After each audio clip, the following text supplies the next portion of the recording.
Hey guys, what's going on? My name is Tyler, and today we are going to be continuing What If Goku Went Super Saiyan Earlier / What If Raditz Killed Gohan. Now, I know I haven't been uploading, but that is because I was actually on vacation Friday through Monday, and I was barely lucky enough to even schedule the Beerus finale, so at least I did that for you guys just to stall for a bit, just so I can come back. But I have been scripting. I scripted up to the Resurrection of Frieza saga for this series, and I also scripted the next new series that I'm going to be doing after this one. Get ready for that. And overall, I've just been grinding in the background, but I couldn't be recording or making any videos. However, I just got a lot of scripts done, and so now I'm back and time to release multiple parts of this series. Just because I already saw the massive support it already has, just because you guys enjoy it so much, so I'm just going to be releasing back-to-back parts, and I hope you guys do enjoy this series. Now, with that being said, ladies and gentlemen, I'm going to be setting a like goal this time,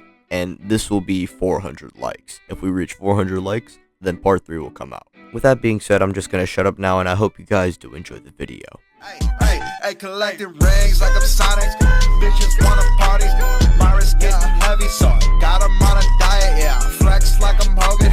The Obi's coming over. We respect.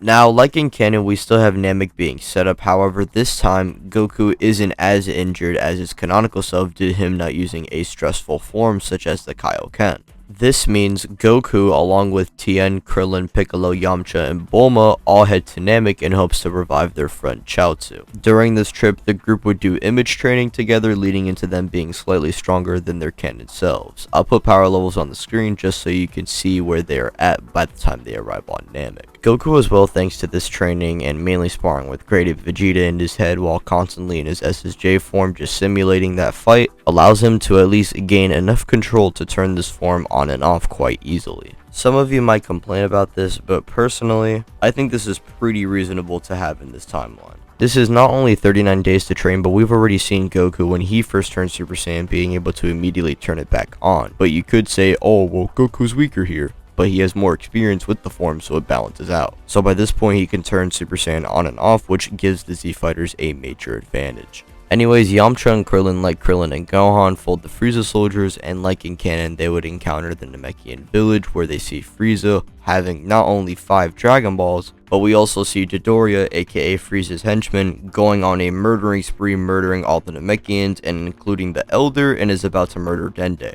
Instead of Gohan getting enraged in this timeline, it's Piccolo, as he's seeing his own people being harmed. Piccolo is just now discovering his heritage, and seeing Dodoria going on a murdering spree on these guys does not make the Namekian happy. And by instinct, he would move in, kick Dodoria in the face just like Gohan, and save Dende. While this happens, Tien would be focused on trying to get the Dragon Balls, as his goal is to try and revive his friend. And so he would tell Krillin to move in with him, and both of them do a double solar flare. This would blind Zarbon, Frieza, Dodoria along with the rest of the Frieza soldiers, allowing Goku, Yamcha, Krillin, and Tien to move in and grab the 5 Dragon Balls and move out of the area. By the time they recover from the solar flare, they would be long gone, and they would be suppressing their power levels, and they would have already met Bulma back at their bunker. Frieza, enraged that his Dragon Balls missing, would order Kui, Zarbon, and Dodoria to all go and search for the Dragon Balls along with all the Frieza soldiers, and if they don't bring it back in the next few hours, he will kill every single one of them.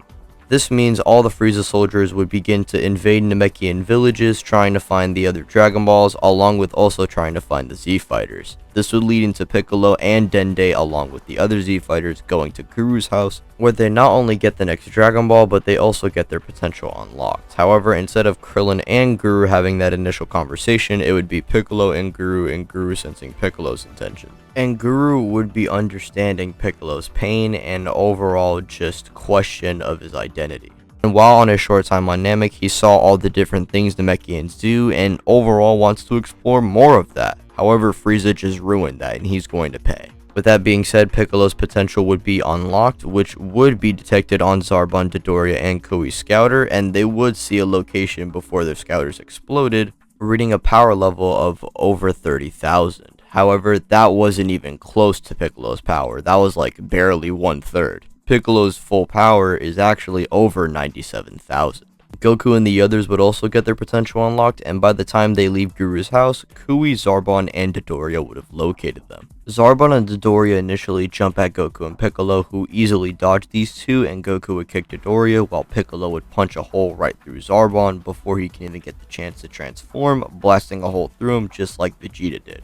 Goku would beat down Dodoria and Goku would tell him to stand down, but Dodoria tries shooting a point-blank blast at Goku's face, which Goku easily takes, and it does nothing. Goku at that point kicks him in the air and fires a Kamehameha wave, vaporizing him. Tien would swiftly defeat Kui and would use a Dodon Ray to pierce him through the chest, and he would fall as well.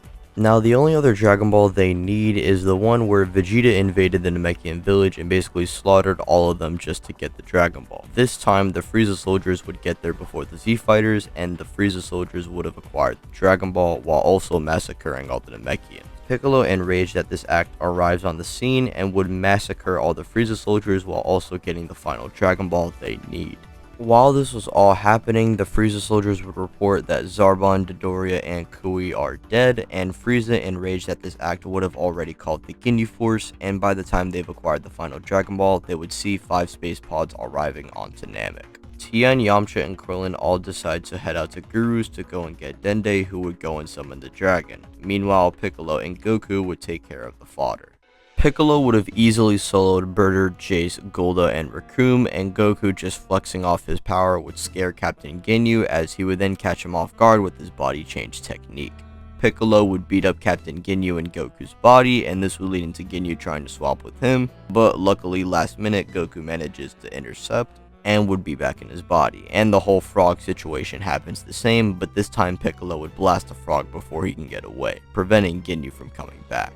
As this was happening, Nail would still be the one to distract Frieza, and like in canon, Dende and the others managed to get the Dragon Balls off. When Porunga asks what's their second wish, they would hesitate. They don't really know what to do. By that point, the Z Fighters would be also sensing Frieza's evil ki rushing his way over here, and so the Z Fighters just say for Porunga to leave the scene.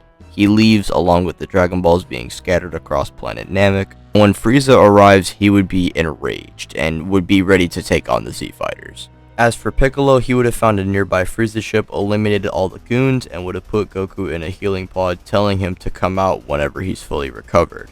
By this point, the final Guru boost should have already been obtained by the Z Fighters, and so I'm going to be listing their new power levels by this point.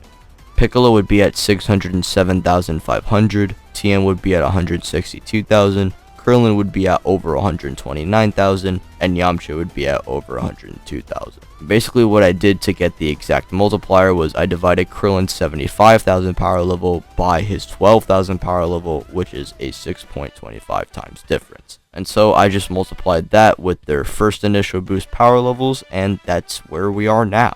Krillin, Tien, and Yamcha working together manages to actually prove to be quite the trouble for Frieza. When Krillin tries using the Destructo Disc or Tien catches him off guard with the Tri-Beam, these attacks actually do harm Frieza. However, when Frieza begins to get serious in his first form, he would slam Tien along with Krillin and would get ready to fire a Death Beam directly at Tien, but that is when Piccolo arrives on the scene. He would slam first form Frieza, forcing him to use his second form, then his third form, and lastly, his final form. However, it isn't enough to take on final form Frieza, and he would still bully everyone on the field until Goku arrives. Now, in this timeline, Goku not only can just willingly turn on Super Saiyan, he also got the Zenkai that boosted his power level to 3 million, which beat Frieza in canon, but now he's 6.25 times stronger thanks to and the Zenkai alone is just going to be naturally higher because his power level starting off after being beaten by Ginyu wasn't 90,000. Now to look at Goku's power level realistically, let's do some quick maths. Let's divide 3 million by 90,000 to see what's the exact Zenkai number that Goku got from fighting Ginyu, which is 33.3. Goku's initial power level in this timeline is 123,000. So we do 123,000 times 33.3 and we get a power level of over 4 million. And now we multiply that by 6.25 times, and Goku by the Frieza fight would have a power level of 25,599,375, or just for short 25.5 million. which means when he transforms Super Saiyan, he completely dog walks Frieza and would tell him to get off planet Namek. At that point, Frieza would seemingly get off the planet, but that is when he forms a death ball and directly throws it at Namek's core. Namek would then blow up in 5 minutes, and like in canon, Goku would tell everybody to leave and fly off Namek. And also, like in the canonical version, the Earth Dragon Balls are used to revive everybody Frieza's soldiers had killed and also teleport them off Namek. However, one person would stay on Namek willingly, which would be Piccolo, who would request to Dende specifically not to teleport him back to Earth, and Dende would not. Piccolo is not about to leave Goku here, and Goku, after defeating Frieza seemingly, would then head off to Namek, but this time they would take the Ginyu space pods. Just because simply these ships are a lot closer to Piccolo and Goku rather than that big ass ship that Goku was in, and so these two would then head inside the Ginyu pods. They would head off the planet and go to whatever the ship's most recent location they can approach other than Namek, which would be Yardrat, since the Ginyu Force actually were going to attack this planet had Frieza not called them in. The two crash land, and for the next year would be learning the arts of spirit control. They would both learn instant transmission, but Piccolo picks up a few other techniques that could be proved to be useful, like the healing and cloning ability.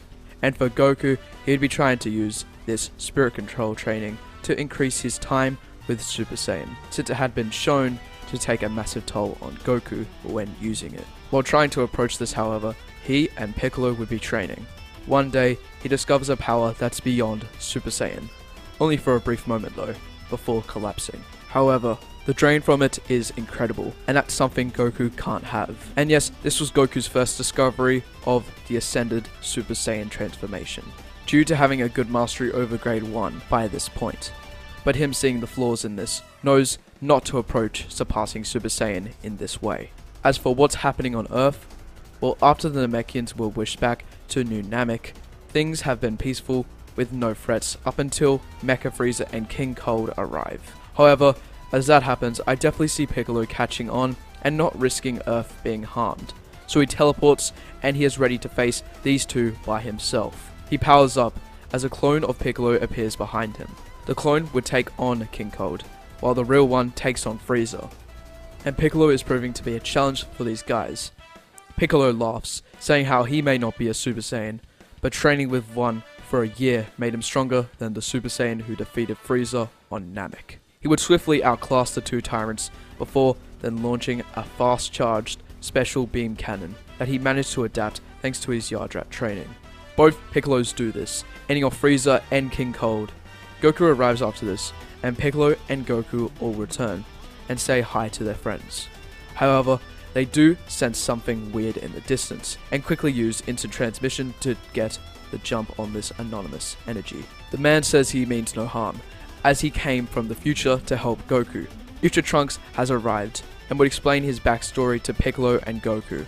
However, the problem here is that in this timeline that Trunks is in, his father isn't even alive and never gets with Bulma. Trunks being hesitant and now not knowing what to do would know at least one thing, and that's to give Goku his medicine that will save his life. However, he doesn't know if he should even go back to this timeline, considering he doesn't even exist. And that's where I'm going to be leaving this up to you guys. On Thailand's poll, should Trunks come back to the main timeline after the 3-year time skip or not? Thailand will post a poll on his community tab after this video, so vote there. With that being said, ladies and gentlemen, be sure to leave a like on the video, be sure to hit the like goal, which is 400 likes, so let's get over 400 likes, hit the bell icon that we are notified and updated, subscribe to the channel if you are new, you guys already know, comment any videos you would like me to do in the near future, follow me on Twitter, that will be linked in the description, along with Aventi's channel, where we actually did a collab and he also did a one-shot what if on his Dragon Ball channel, so be sure to go and subscribe to that channel, as I'm going to be doing more collabs with them in the near future. And once again, my name is Tyler, and thank you guys so much for watching the video. Peace out.